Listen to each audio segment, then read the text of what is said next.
Hello everyone, welcome to Analog IAS Current Affair Analysis for 19th of October 2020. In this video, we'll be looking at a couple of governance issues which are very important. With the help of today's articles, we'll be covering the issue comprehensively. So in the previous video, we have seen the rank of India on Global Hunger Index. So this article is a sort of a extension for that article, and it is titled No Great Escape, taken from the Hindu. This is regarding the steps needed to handle this low rank in the Global Hunger Index. So this article is specifically dealing with the public distribution system. Now let us get into the details of this article. As discussed in the previous video, India's rank stood at 94 on the Global Hunger Index, and it is far beyond even Bangladesh as well. So in this context, we have to understand what are the parameters. The parameters of this Global Hunger Index include undernourishment, child wasting, child stunting and mortality, as discussed in the previous video. If you haven't watched it, please go back and watch it to understand it better.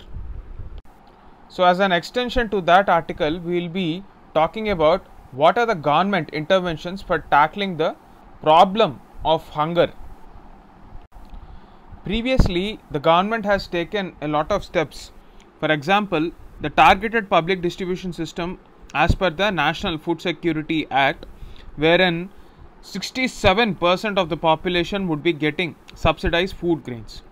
But when we are talking about hunger as such, there is a concept called hidden hunger. What is this hidden hunger?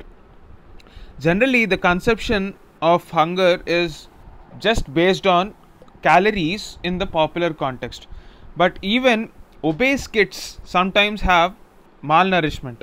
How? They lack proteins and micronutrients which are required for a proper functioning of the body. So in a country that is just focused on ensuring calorie sufficiency, the quality of nutrition is also a aspect that we have to consider to improve our rank in the Global Hunger Index. So as far as the TPDS is concerned, we have to focus on ensuring that this aspect of hidden hunger is addressed properly. The other government schemes like midday meal scheme and the ICDS, which has historically been one of the most significant interventions by the government in handling hunger issues ever since 1975, have been recently integrated into a umbrella scheme called Poshan Abhiyan. However, the targets which were set under this Poshan Abhiyan have come under a severe stress because of the pandemic, and recently even the UN bodies have warned that not just India, across the world, this poverty and hunger issues are going to be accentuated even further. So there is a definite need to relook at our targeted public distribution system and bring more people under its ambit. We need to bring pregnant women and a wider coverage under this should be ensured. Similarly, older people who do not have access to normal state interventions in some areas should also be included in this. And the other vulnerable sections include not just children but also older women. One of the major factors for not being able to access is the biometric information requirement which was set under these schemes. The problem with older people is that their fingerprints change from time to time, and this causes a big problem in biometric systems. Another issue is the issue of at the point of sale, there are no proper electronic devices to ensure this authenticity, which is causing a lot of disturbance in distribution of grains. So all these implementation challenges should be handled by the government as soon as possible, because this pandemic has taken a severe stress on the nutrition security of not just children but also even the lower middle class families who once had a very decent nutritional access are now suffering because of the loss of economic opportunities. So the government must not step back on this commitment, because healthy life requires proper nutrition, which is the basic necessity of any citizen, and also it is the basic activity that should be carried out by any government. That is the gist of this article. Now, one important aspect that we have to focus on is the right to food. Because of the National Food Security Act, 67% of the population are included in the ambit of the program. So, this aspect of right to food should reflect in your answers when you are talking about poverty and hunger. That is the major takeaway from this article. The second article for the day is with respect to the police reforms and the Prakash Singh case of 2006. Now let us understand the entire picture. This article is taken from the Hindu, and we will be talking about the larger issue of criminal justice system and the role of police in that particular criminal justice system. So in our country we have something called adversarial system, where in a crime accusation there are two sides. There is a defense lawyer and there is a public prosecutor who would be discussing the case. So the role of judiciary here in this system is to just be a sort of an umpire, or just be a impartial observer to give judgment. So this system is opposed to the inquisitorial system, where the judiciary is actually involved in investigation in the Western countries. So there is a call from a lot of people who advocate police reforms to ensure that India moves towards this inquisitorial system. The major reason for this is the police department has been ineffective in its primary role of investigation in the criminal justice system. So as it is clear now, the primary role of any police department in any state is investigation of the crimes.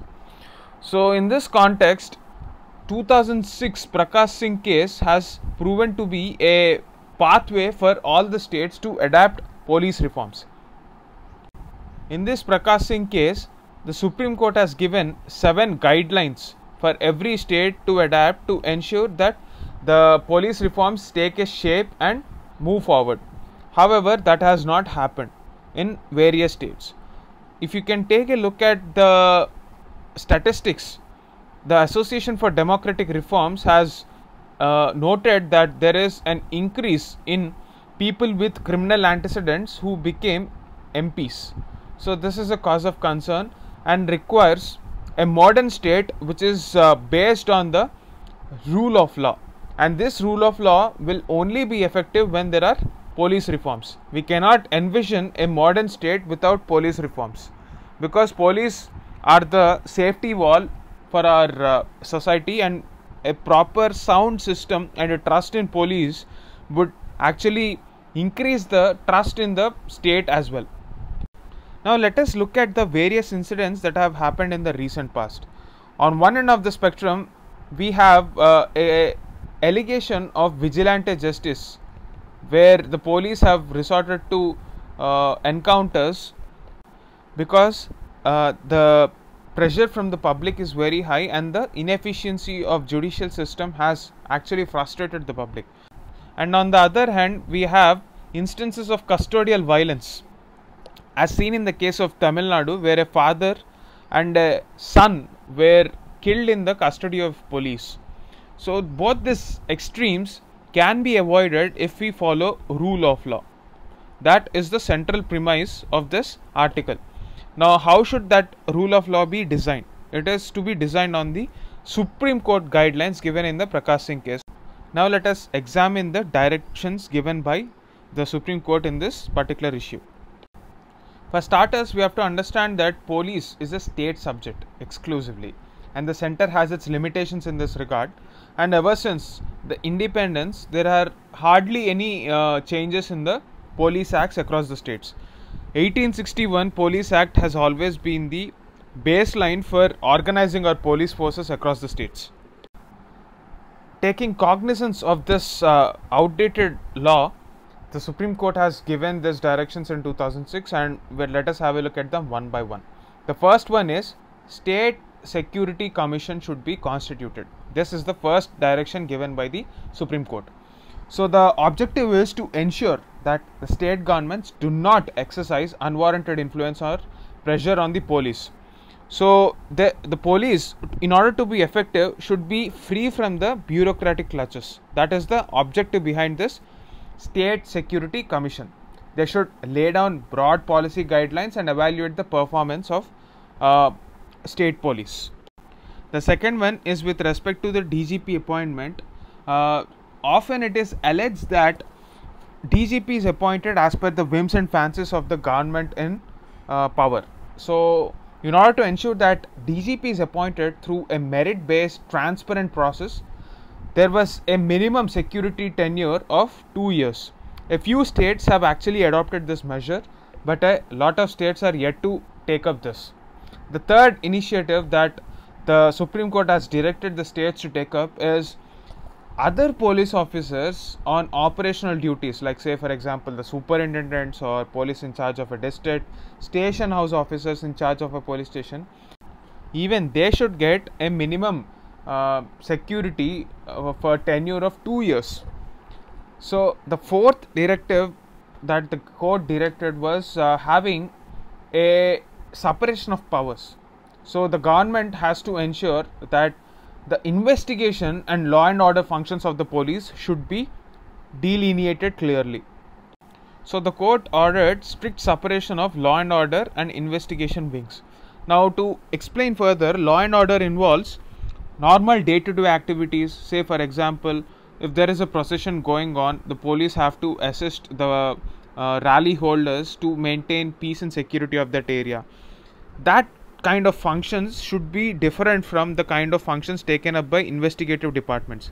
Investigations happen on an individual level, on individual crimes, and it requires expertise as well. So therefore, when the police are burdened with both these duties, when there is no clear-cut career path, the interests of the police are not taken into consideration, it breeds inefficiency. Taking cognizance of that fact, the Supreme Court has ordered a strict separation of both these activities. The next directive is about the Police Establishment Board. So this will decide transfers, postings, promotions and other service related matters of the police officers. So even that should be handled by the Police Establishment Board, and it will have a officer not below the rank of Deputy Superintendent of Police. So this has been the specific instruction given by the Supreme Court. The next one is Police Complaint Authority. In any effective governance system, it is important to have a grievance redressal mechanism. So unless and until the public can complain upon the functioning of the police to the higher authorities, the issues like custodial violence will keep on repeating, because there is no accountability from the police side, especially at the lower rungs of the ladder.